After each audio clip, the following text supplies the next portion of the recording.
Hey everyone. Get the camera away from the microwave. Angelo here, Hollywood filmmaker. Oh, my stomach is messed up. Dealt with a lot of stress lately, but dealt with one surprising, although shocking, in a way, shocking for how long this guy lived. Piece of news. Oh,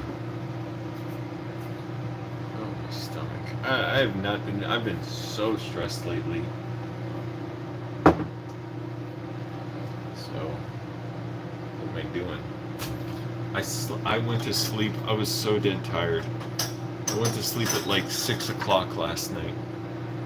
So I slept about 10 hours. I had some really crazy dreams, but I always do when I sleep.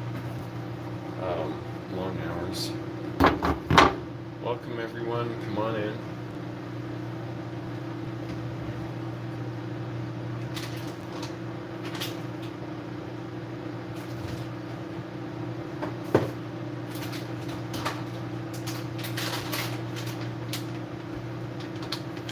Making me this evening.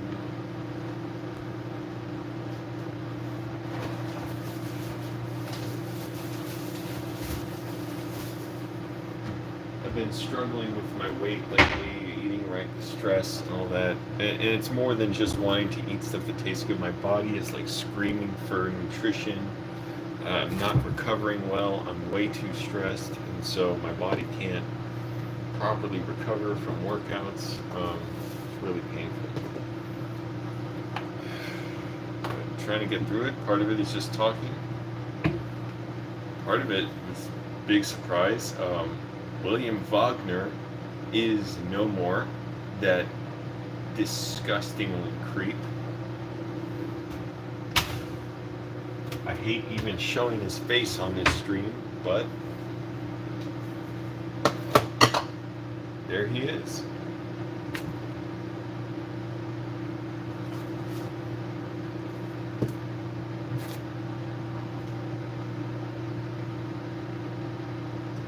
Let's see. Do I have everything? I need the fruit for my breakfast.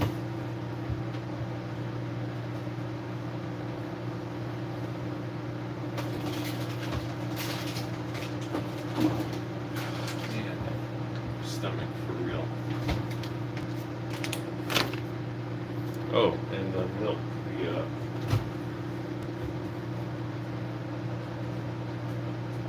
The delicious halal yogurt drink. Or I guess it's halal. I guess everything there is halal. Ooh, we're getting close to almost out. When does this expire? March 10th? This stuff lasts a while. So if I get a gallon, it should last a while. March 10th? What day is today? January 31st.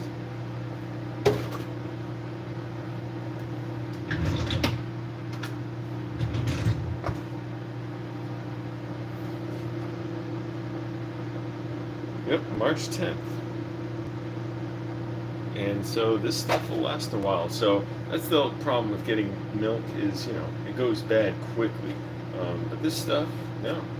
This is delicious and it's got no added sugar.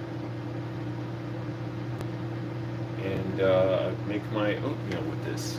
Or in this case, I'll make a banana protein breakfast. And 1 cup.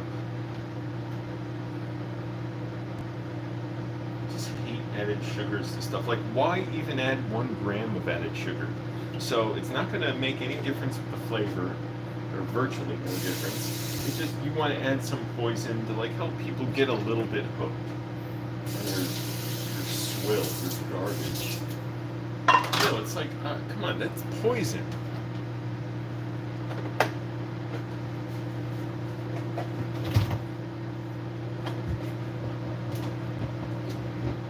Just trying to be, in general, more on the lookout, sort of, more open to better food ingredients. I'm thinking of going to Trader Joe's today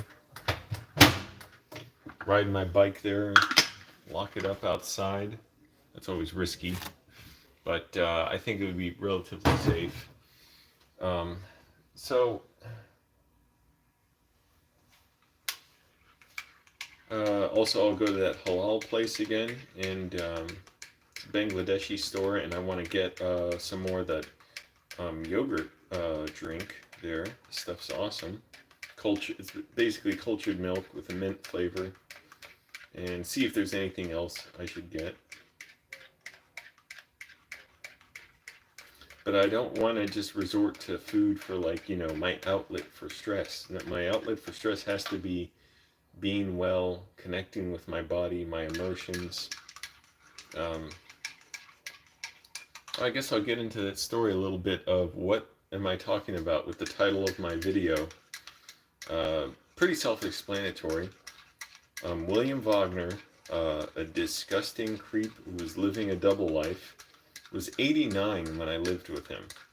I had to move in with him when I was technically homeless, but homeless comes in different forms. So the thing is, yeah, I was homeless, but I was staying on my friend's couch. So I didn't have a home, but it didn't mean I didn't have a roof around me. You see, homeless means different things. You can be couch surfing and homeless, staying in a hotel and homeless, whatever. But just to be clear, like, yeah, I was homeless. I was staying on a friend's parents' couch, actually. After my brother attacked me and whatever. I pressed charges against him. And I got 2 jobs because I was out of work. I had been out of work for a while. I needed to make some money so I could both pay rent and pay down my car payment. Cars are such a scam.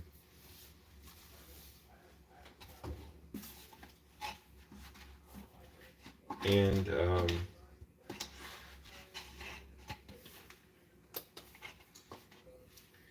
I found a place on Craigslist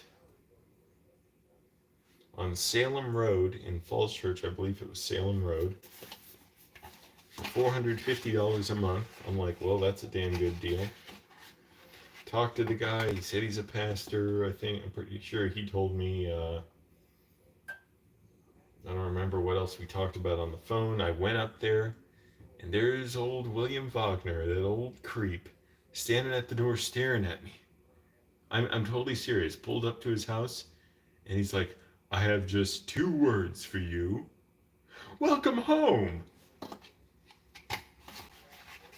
And he was laying it on pretty thick with me right away.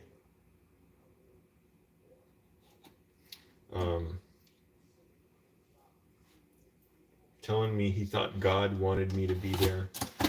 Took me out to Harvest Moon Chinese buffet, Falls Church. That is a nice buffet, by the way.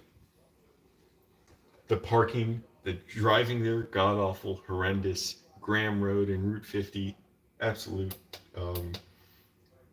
suburban sprawling hellscape. But the short story is, it got really creepy really fast. The long story is, I spent a month there until he asked to get in the shower with me, and he kept bothering me every day, wanting to talk to me. Kept asking me to lunch and dinner every day, wouldn't accept that I was just tired. Like I said, I kept telling him, I was insistent. I was like, what's with this guy? He doesn't seem to yield to the fact that I am just tired. I'm not gonna go to lunch or dinner with him. I'm working 2 jobs, working 7 days a week with one day off every 2 weeks. I was not sleeping well at all. I didn't want to do it. And he's not fun at all to talk to.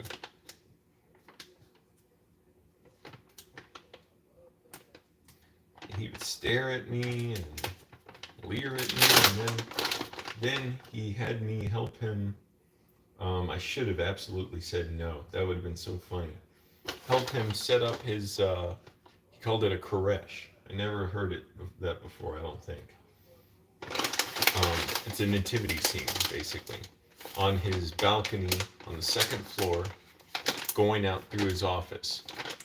And to get the Koresh, first of all, these nativity figures were huge. They were like 4 feet high. They weren't like little, like little dolls. They were giant plastic figurines with like lights in them, like lamps in them, so they lit up from the inside. He had, and click like everyone. Aiden, it's messed up, and I used to joke about it, but in reality, it was so sickening. It was so like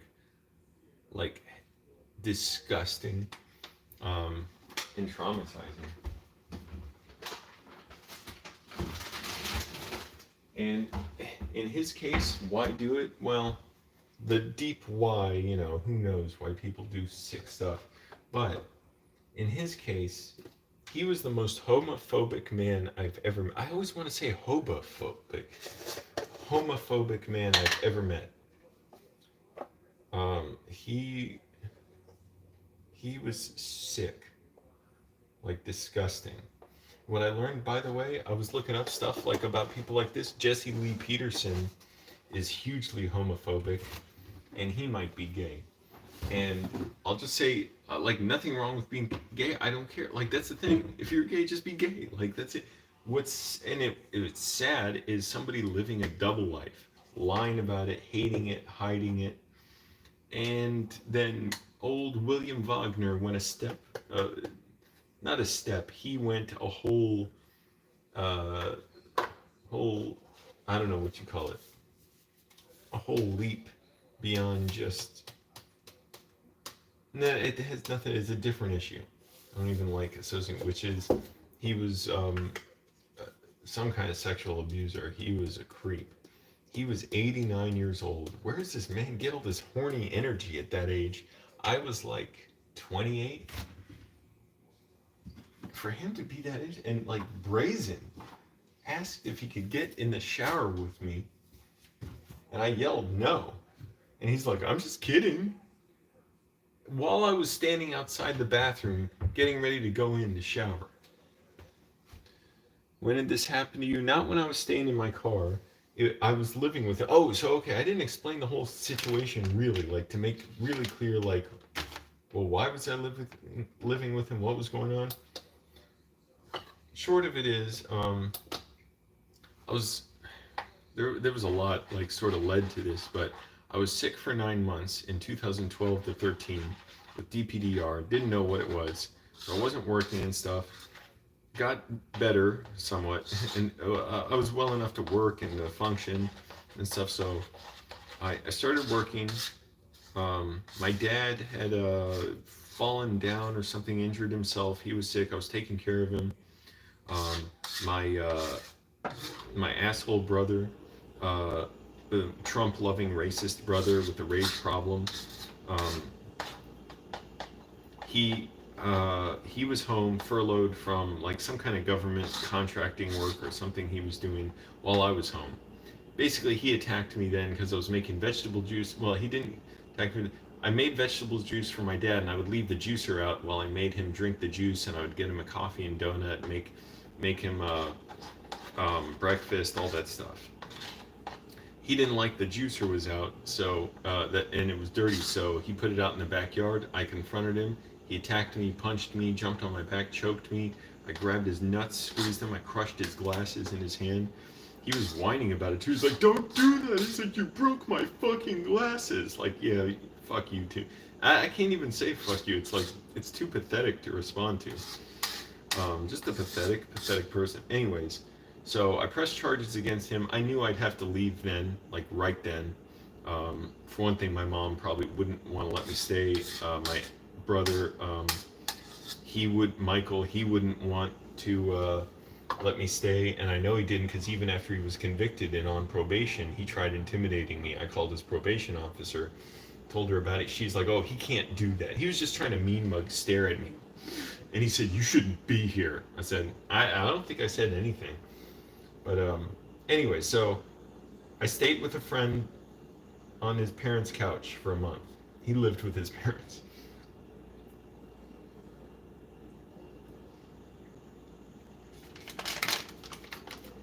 Needed a place to rent.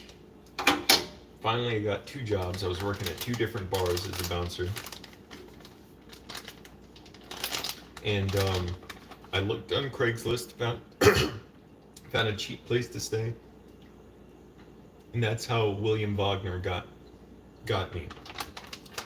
I think on some level he knew when you're put a really low price and there was no security deposit and I didn't have to pay up front the first month's rent. Now it's funny, he said he didn't um,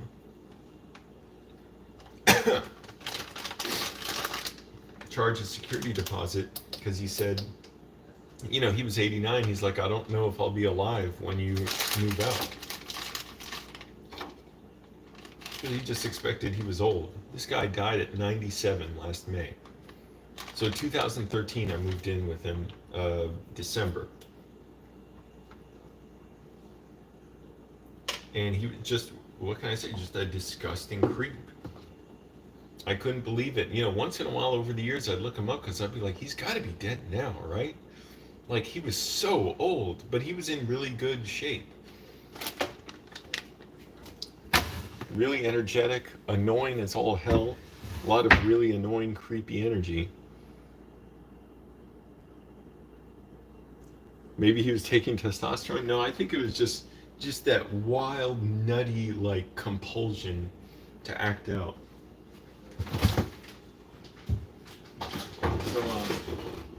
So I was homeless and I was staying. Oh, I need the food scale out. Weigh my banana and see if I should add any more carbs to this meal, or just add carbs later throughout the day. I'm trying to. It's sad. It hurts me. I'm like messing up on my meal plan. I'm up to 147 pounds. I know that doesn't sound bad. I was down to 138 at one point, so I want to get back on the right track.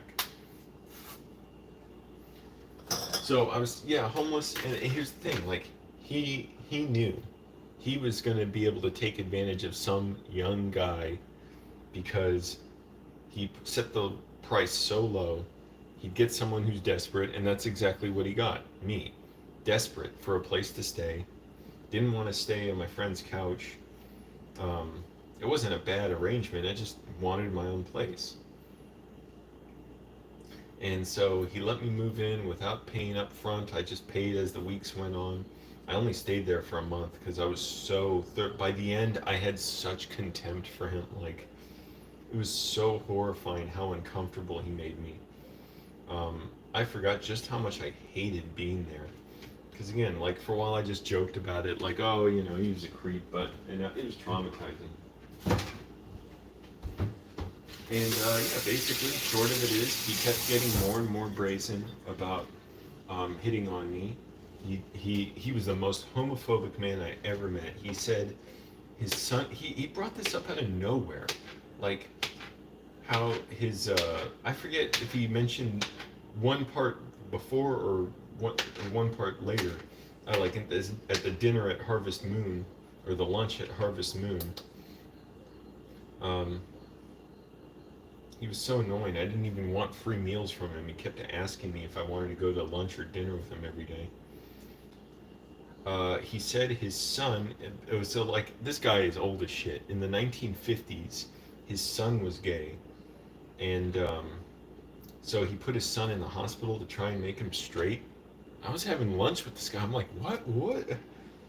Like, first of all, I couldn't even comprehend. Like, I didn't know. It was weird. Like, I've heard of people doing that. I'd never met someone who did that. I'm like I just didn't know what to process. Other than I know on some level I'm like, that's bad. But I couldn't even, like, it's pretty good. Pretty close to my carb requirements for breakfast, but so he told me that, and I'm like, he's telling me this, he wants me to know this the first time we're talking. It was like 2 days after I moved in, or a day after I moved in. Even though I was exhausted, I did not want to go to lunch with him, but I was like, fine, you know, accept a meal from, you know, my new. So he was the landlord, but he also lived there with me. This was his whole arrangement for getting young men there. It sickens me. It absolutely sickens me to think about. And so he told me that, but then he said after 3 days he took his son out of the hospital because he was still gay. And he said that's when I knew that being gay was genetic. And I was just so confused because I'm like, it's such a wild like divergence from what he apparently just thought. Like maybe it is genetic, whatever, who cares? Like it's just like, okay, some people have black hair, some people have blonde hair, some people are tall, short, whatever. It's like I don't have a problem with, somebody being gay. I think it's like not even a comment to make. It's like perfectly fine. But anyways, um my question was like, how did he all of a sudden go from one way where, especially in that religious conservative culture, he was a Baptist pastor, where they believed that being gay was an aberration. Like, no one is made gay. God makes you man for woman and woman for man, but that this is like a deviation caused by the fall of Adam and Eve and the devil and stuff. So I'm like, why does he think that all of us? Like, how did he change that quickly? And you see the implications of that. First of all, there's so many levels of this. Like, he put his son in the hospital just to, as a show in a way, maybe, or he really is homophobic for one thing. Like, he hated it. Like, maybe he thought if he could make his son straight, he could make himself straight. But also, it showed people like, hey, I can't be gay. Like, I'd be the last person you'd suspect because, look, I put my son in the hospital when I found out he was gay to try and make him straight, and I'm sure they tortured it there. But also, the idea that he all of a sudden came to the conclusion that being gay is genetic. So I realized on some level, maybe he didn't realize it. Man, my hair looks bad. He was trying to say that his son inherited his homosexuality from him. This creep. Anyways, what can I say? It got really creep. Good God, my hair is bad. Um, oh yeah, banana, protein powder, all that stuff. Measured out my nutrient requirements. Trying to get it right. I'm not going to work today. I need time off. I'm so stressed out. Um, oh God.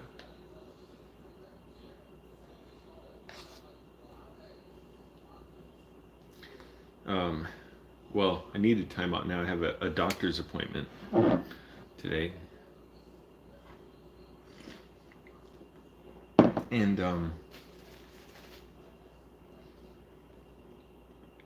that yogurt drink is so good. I got to get a gallon of it today. And he told me he was like some scientist for the government in the 50s. I'm like, this guy is no scientist. And he said he studied insects and animals, and he found out even insects and animals he's like, all kinds of species are gay. He's like, even insects are gay. I'm like, what is this guy talking about? Oh, and he really doesn't like women too. I tried to ask him about movies because I'm like, maybe he likes old movies. He's like, he hasn't seen a movie in a theater since like 1967 or something. And I talked about Dodsworth, which is about infidelity, where older man retires, but his younger wife wants to recapture her youth because she doesn't like being with an older man, and she has affairs. And he's like, did you know that most divorces are caused by women? I'm like, oh, great.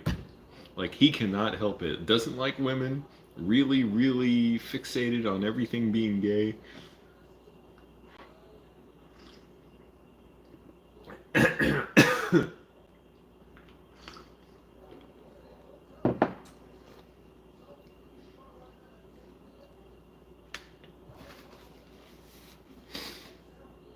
Sorry, I'm jumping around on the timeline. So he did this creepy thing, asking to get in the shower with me. And then when I said no, he's like, I'm just kidding. Um, Towards the end of the month, when I was about to, it was after that I decided I have to leave. I was moving these like 3 or 4 foot figurines for his nativity scene out to his second floor balcony, and I had to do it through his office. But his nativity figurines, he called it a creche, They were under a staircase that had like a closet under it. And he had me pull him out because he's like, it's hard for him to do it. And he just stood there staring at me. And I thought it was weird he was staring at me, but I didn't really make the connection of like, oh, this guy's leering at me. Because I'm like, I'm just lying down on my stomach, crawling into this crawl space, pulling out these figurines, and this guy's just staring at my body. I'm like, this is kind of weird. And I had to make several trips to go back and forth through his office and back, and I was helping him. Weird how he was asking me to help him, not the two other guys who lived with him.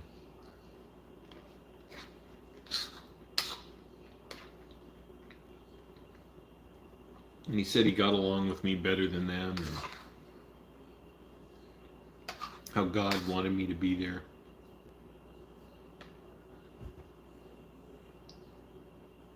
And for months afterwards, I couldn't really like process like, was he really sexually harassing me? Did that really happen? Or like, because he made it seem like it wasn't happening. But no, that was the game. That's how that creepy old fuck got to 97 and died of coronavirus. Apparently without being detected. So I was bringing the nativity scene the nativity figurines through his office out to his balcony outside on the second floor. And then he disappeared at some point. And at one point, I'm walking through his office and I noticed there's two pieces of paper sitting there. And I know he wrote letters. Well, I'll get to this in a moment. And it's in his obituary and description. The two pieces of paper sitting on the desk, kind of like this, one covering up the other one, but partially covering it up. And there was a little drawing coming out from the one on the bottom. Something about this arrangement, it wasn't there before, and it was very like noticeable. And I don't know what got to me. I pulled that top piece of paper off, and that little drawing, it was part of a drawing of two guys having sex. And like my eyes couldn't focus on anything. I'm like, just flashes of words I see on the page, and it was all like sex letters, like, you know, saying what I want to do to your body and stuff to some guy he was writing to. And I was so in denial. I was like, I knew he wrote letters to prisoners. He told me about it a lot. And it's mentioned in his obituary. He supported prisoners in 34 states. Yeah, I'm sure he was trying to make sex pen pals in 34 states. Maybe not all 34. Maybe some he was like, just write an actual letter. Maybe, I don't know. But then again, he had this crazy energy about him where, at 89, do you even have energy for that? Like, that's a lot of work.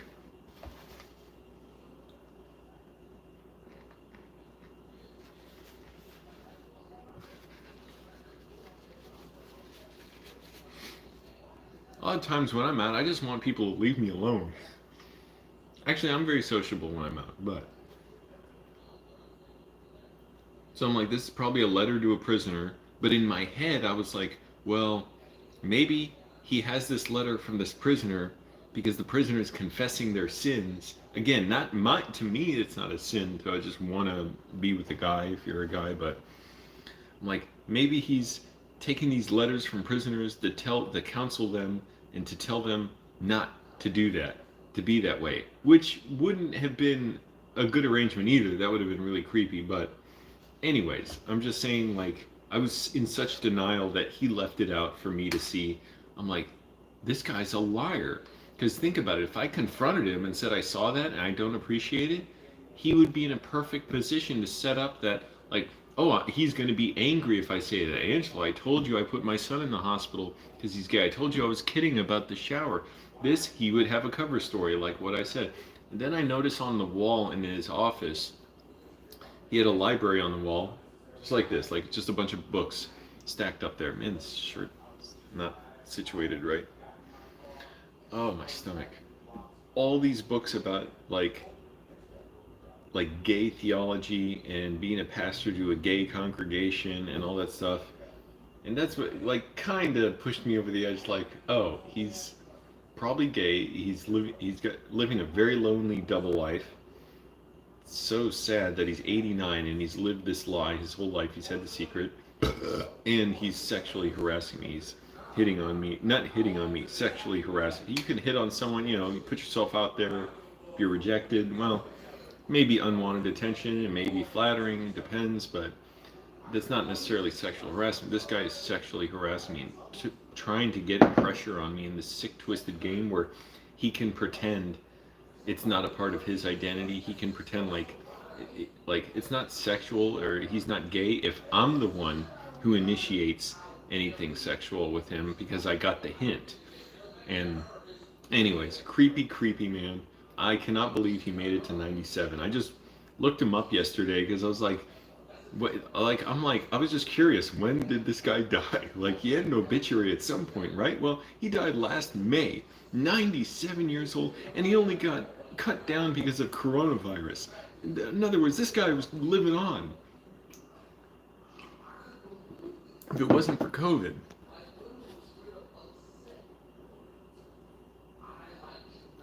he was waiting for me to make the move. He didn't touch me, but he was waiting for me to make the move. Think about it.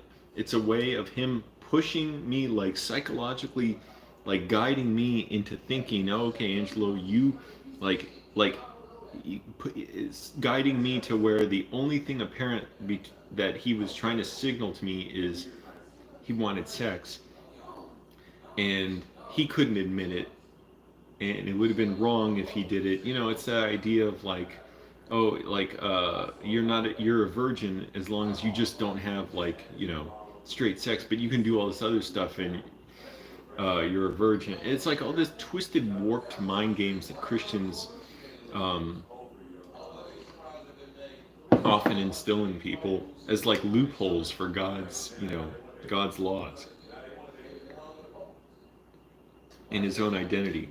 So yeah, he wanted me, like he was just putting the idea out there, like trying to grow, like paint a picture in front of me while totally denying it, that he wanted sex with me. And it's extremely it was so gross. It was the grossest thing. I felt so angry at him and violated by the end. And even the day I moved out, I gave him very short notice and just moved out. The day I was packing my stuff, moving out, he's like, "Will I see you again?" I think at that point I was so angry, I just straight told him no. I don't remember what I said. He was standing outside and he was still staring at me.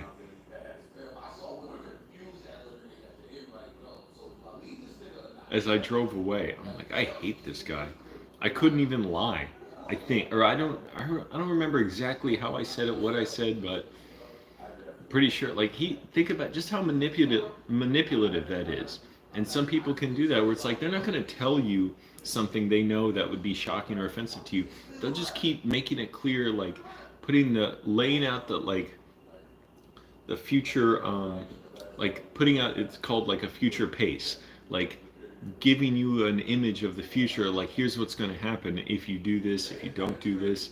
And for him it was like, I want you, like he was putting every image possible in me to make it like in front of me, so that I would be aware that he wanted me and that I could say something sexual to him, but also on the flip side that he would be very angry. Because think about the lengths he went to hide it. So it's like saying, Angelo, don't bring this up to me. I'll be very angry. That's what the sexual harasser I went through recently did too. All that kind of creepy subterfuge stuff, because he's living a double life too. And if you want to know how someone will make it to 97 and live a double life where they're deeply homophobic, or at the very least completely in denial or lying about their sexuality, and taking the totally separate path of sexual harassment. That's what this other guy I dealt with lately was doing, where he's living a total lie, and it was so creepy, so disgusting. And he was doing the same thing, trying to put the picture out there, like Angelo, I'm not gonna, say like say anything sexual. You can, but if I said anything about it, like objected, it would be the perfect grounds to be like, what the hell are you talking about, Angelo? Dude, like you're mental. You can't, and like you're like you're being abusive or something. Like you're wrong. Not abusive, but like it would be the grounds for him to say like Angelo, like you're messed up in the head. You're crazy. That's what William Wagner could have said. Would have said. That's what this other guy. It would have been enraging to him. So yeah, fuck these creeps and abusers. William Wagner, rotten piss. And the whole, I don't want to show my room. The whole system of, how the churches mess with people's minds and warp their views about sexuality and stuff. That has got to go too. Those people are such low lives for creating communities where predators like William Wagner can hide in plain sight, and their whole warped view of their own sexuality is fostered.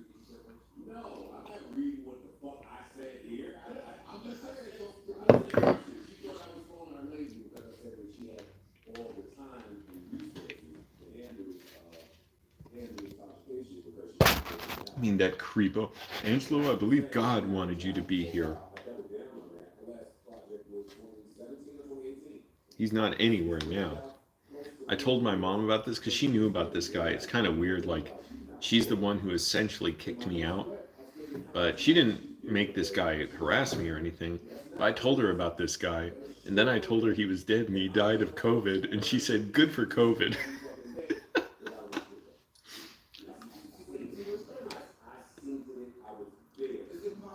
I told her earlier about it. I said he's dead. He died of COVID. She's like, "Good." She's like, "Oh, sorry. Like, I know I don't want to say that about anyone, but yeah. I mean, this guy's horrible." And he had to have messed with younger guys and stuff too. Because think about it. I was 89. What? He was 89. I was 20. Sorry, I didn't want to show my roommate. He was walking past him. I was 28. He was 89. Imagine, he was interested in a guy over 60 years younger than him. Like a child to him, basically. Imagine who he was into when he was 45, when he was 35, when he was 25. I don't know, so I want to be careful. Like, maybe it was always age appropriate in a way, but that's so sick. Like, he obviously had done this many times before to hone this psychological technique. Same thing with this other guy who sexually harassed me recently.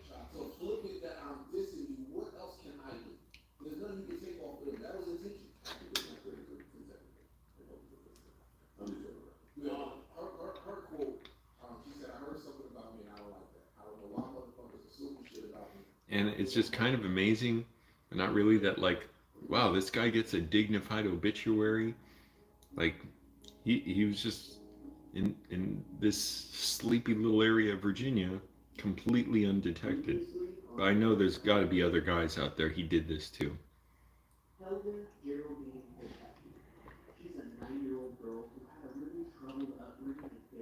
If you do happen to be one of those other guys and are comfortable, well, I don't want to say what you should or shouldn't say, but like, you know, if he's traumatized you, I say seek help, have an outlet for it. I wish I didn't bottle this stuff up so much over the years.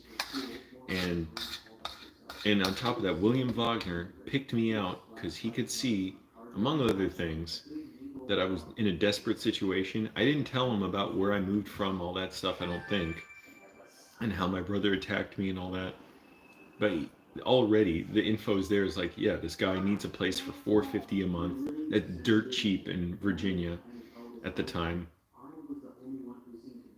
Today, that wouldn't even get you like a shoebox or a closet.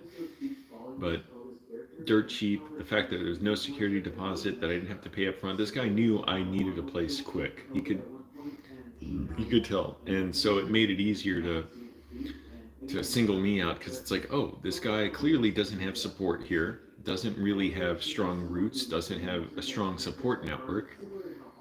Think about who you're going to try and take advantage of. A mid-level manager or something with a family, a wife and kid, and a community around them, let alone like, somebody who's got like a church community around them or something, or me, who's basically just drifting. Like I had been sick for a while. I wanted basically nothing to do with most of my family. And, no real skills, not much money making ability.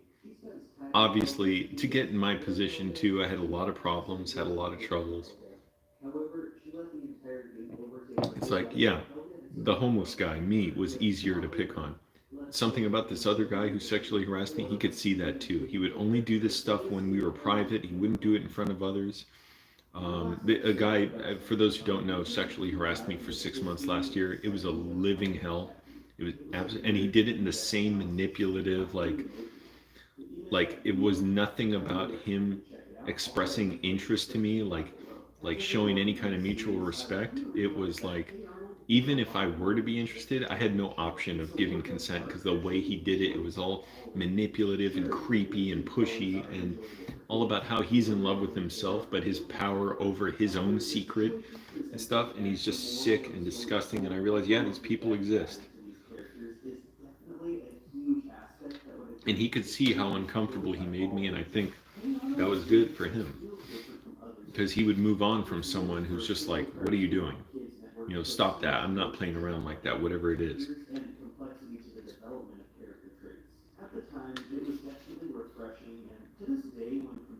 I could see this other guy, along with William Wagner, were setting the acceptable boundaries for me. It's like, here's what you can and can't say, Angelo. Say something sexual, but don't ever call me out on it because then you'll be stepping over my boundaries. Because look, I didn't say anything sexual. I'm just letting you know I'm deeply interested in you and enchanted by you and available. And oh, you're just so wonderful. And what are you doing? Like, what are you watching here and all that stuff. Harold Burke is a character who, much like Helmet, is kind of like an onion.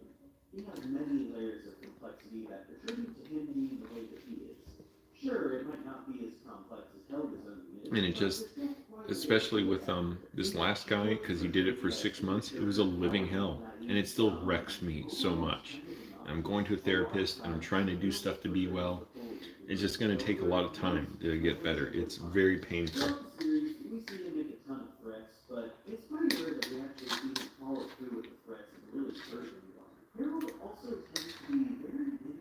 But if I can do a little service and say, rotten piss, William Wagner, let the world know your creepy conduct, and hopefully if other people, hopefully nobody else has gone through, I'm sure, but I know other people have gone through this they had to have. Hopefully, whether they find this or not, I don't know, they can have some healing. It's just horrible. It's not funny. It's creepy. It's gross.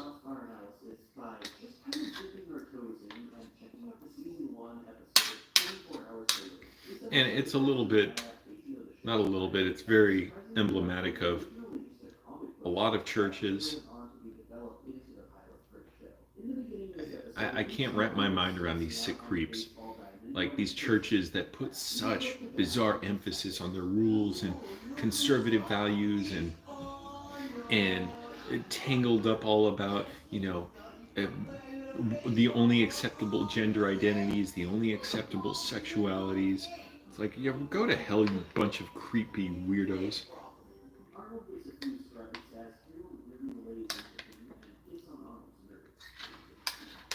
It's not just churches, it's not just Christians, it's other religions too. And it's more broadly just people. When you get groups of people around, certain rigidity, certain, herd conformity. I don't like to say herd, but like certain, wanting pressure to belong to the group becomes unhealthy pressure.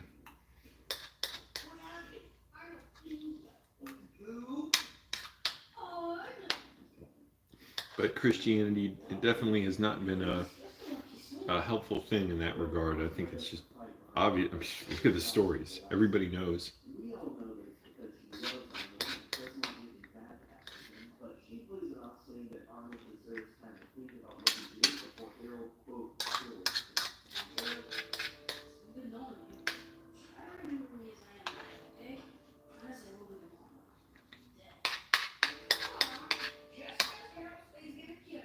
But I'm going to try and be well, go ride my bike today, do more studying. I slept well for once. Not going to sleep great tonight because I have class tonight and I work tomorrow.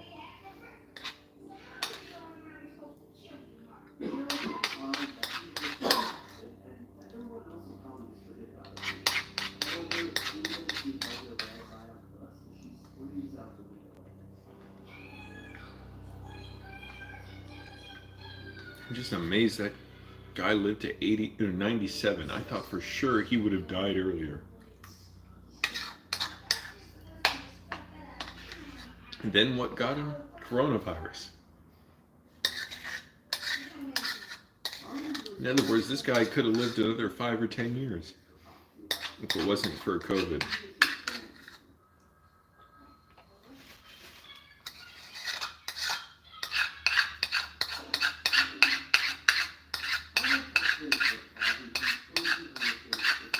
And I didn't even want to take this that seriously for a long time because, like, why think about it? But it still affects me. It's still disturbing, and it'll always affect me. But beyond post-traumatic trauma, post-traumatic stress, you can have post-traumatic growth as well, and just try and grow even more than how much the post-traumatic stress, hurt me.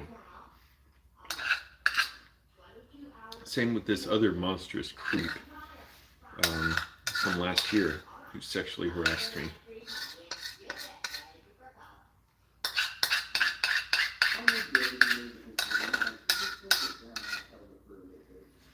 And I was much more naive when I was 28. I didn't really have this experience up close. I didn't really understand, this kind of manipulation, even though I felt I was being manipulated. But that's the thing, I felt it. I didn't quite have the words for it. So I was like, yeah, this guy's creepy. Like, I think he's hitting on me. But, like, I don't really know what this is.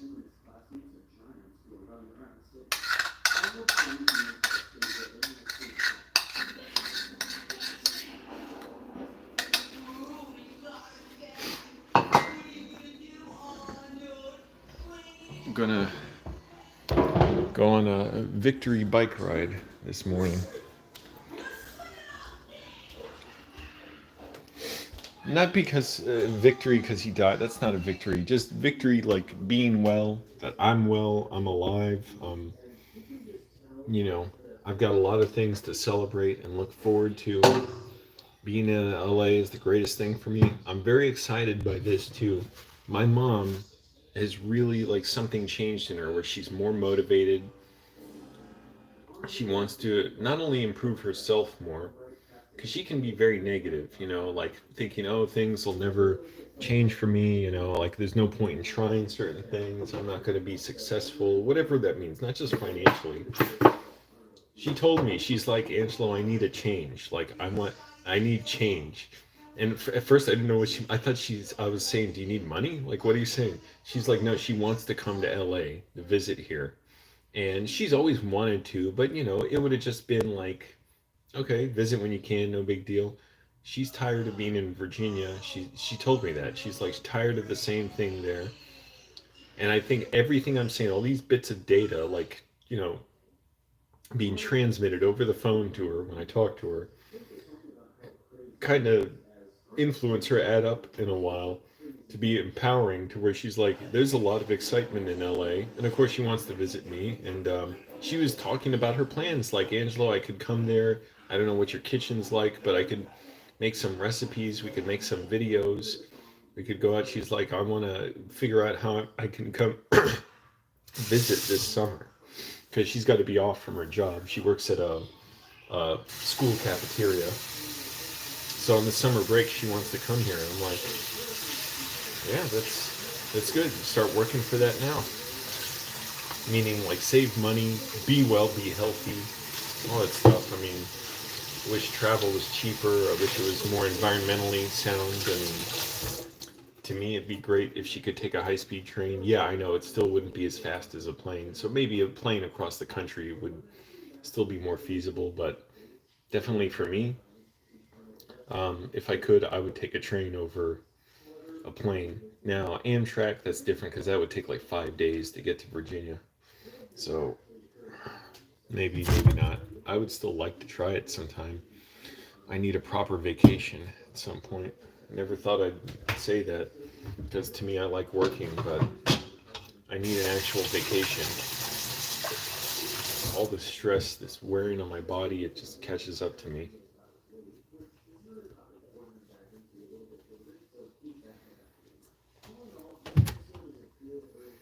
And yeah, just, after all the jokes and stories are said and done, it's just sad what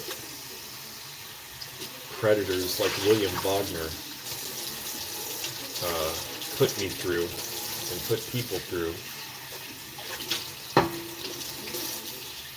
And in a way, I wish I had spoken up and identified him earlier, but not really. Like, I don't regret it because it's like, what could I do? I don't know. It's a confusing situation to be in. But this creep, he was a pastor for like 40, 50 years. He retired, but he was still like doing stuff within the church. When I moved in with him, he was already retired, but he still had ties to the church. He still did a Bible study every week or two. The only time he got out of the fucking house was that Bible study. I was like, hey, oh man, can't you do like more Bible studies? We need more God in society. I think really you could do that.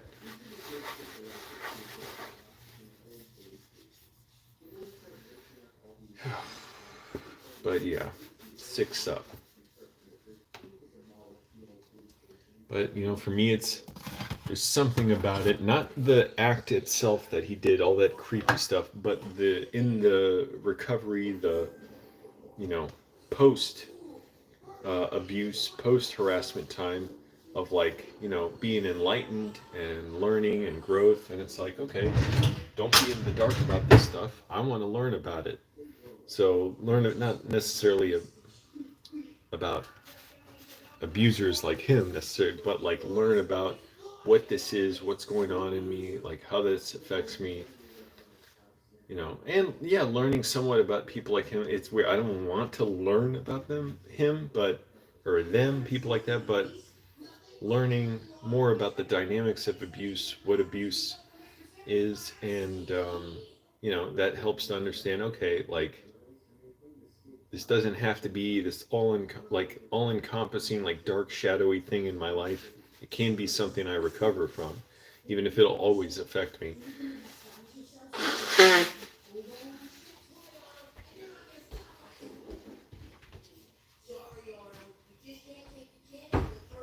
And I'm gonna go on a bike ride. Even though I'm off work today, it's cold. I don't care. I want to ride my bike for an hour in the dark.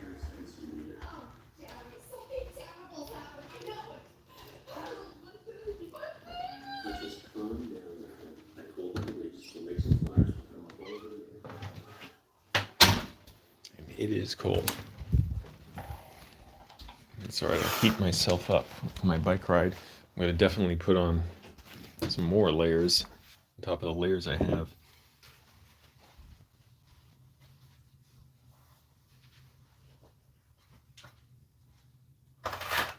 Also, I don't ever remember really. Well, I never bought incense when I was in Virginia. This stuff smells amazing. They sell it all over here. I can smell it even now, this incense. It smells like a mixture of like soap and perfume. It smells so good. Satya Sai Baba Nag Champa Agarbadi. I guess it's imported. It says export quality, but does that, and traditionally hand rolled in India, so I guess it's made in India.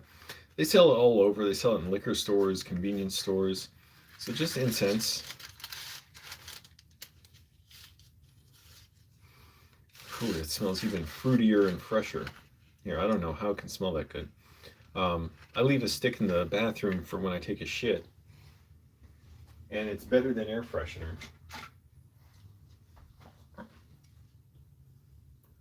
So, hell of a past 24 hours learning William Wagner is dead. 97 of coronavirus. 97!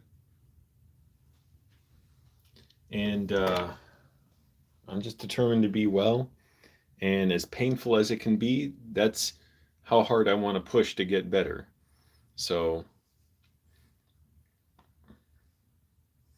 as painful as things get, that lets me know how hard to push to be well, um, to eat well, read, talk to people, connect with people.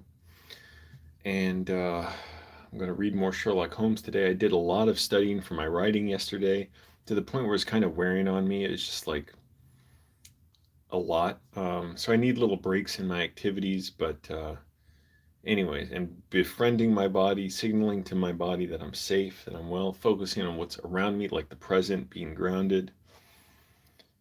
I'm getting like goosebumps now, like this discharge of tension. But that was a good live stream. So, hey, I'm kind of glad to share that with you all, even though I'm not glad it happened, what I went through. But I'm going to get going. I'm going to take my supplements, floss, get on my bike, and ride around for a while. I kind of want to go to Trader Joe's, but also I don't want to just spend money just to, be on like, oh, I want the nice groceries. It's like, get my diet back on track after I gained a few pounds. I know I'm pretty thin, but I see it in my face. I could lose some more fat and then start bulking up.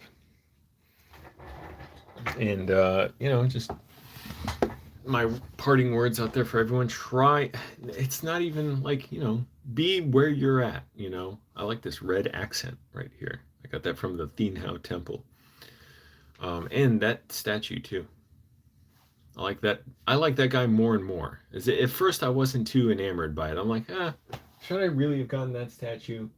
Now I like it more. He sits on the chair of oh, it's a comfortable chair. But I kind of want to say like, you know, I don't want to say don't be afraid of speaking out for something, because there are times where probably it makes a lot of sense to be afraid too. That just makes a lot of sense. You're gonna find out why. Like, sometimes I know, like I just know from experience, unfortunately. But if in doubt, if you can, maybe tell someone what you're going through and all that. So, anyways, very painful. But on the other side of that is the other side of it, not the abuse itself, but the other side of it, meaning surviving, being better, being well, growing is what was I going to say? Being very painful, but also very positive in a way. Sounds so trippy to think about. That's the total opposite of what this guy put me through. And now also I'm just reflecting on it because there's this other creep pig who did the same thing to me for months, just in a different context in his own way. But just knowing, okay, well, it is painful. So that means there's going to have to be a lot of productivity to get better and pushing. And that's all it means, is do a lot to get better. Like, there's no choice. I look around sometimes, I feel trapped. I'm like, there's nowhere to go. There's nowhere to go to just escape this and feel better. So I have to turn it inside out and change everything around me to being a better situation. So that just means basic steps every day. Reading, studying, writing, doing the things I enjoy, eating well, taking care of myself. I sound like Gavin Newsom now. All right, everybody, I'm going to get going. Thanks for watching. Go ride a bike if you can. I'm going to ride my bike today. All right, bye.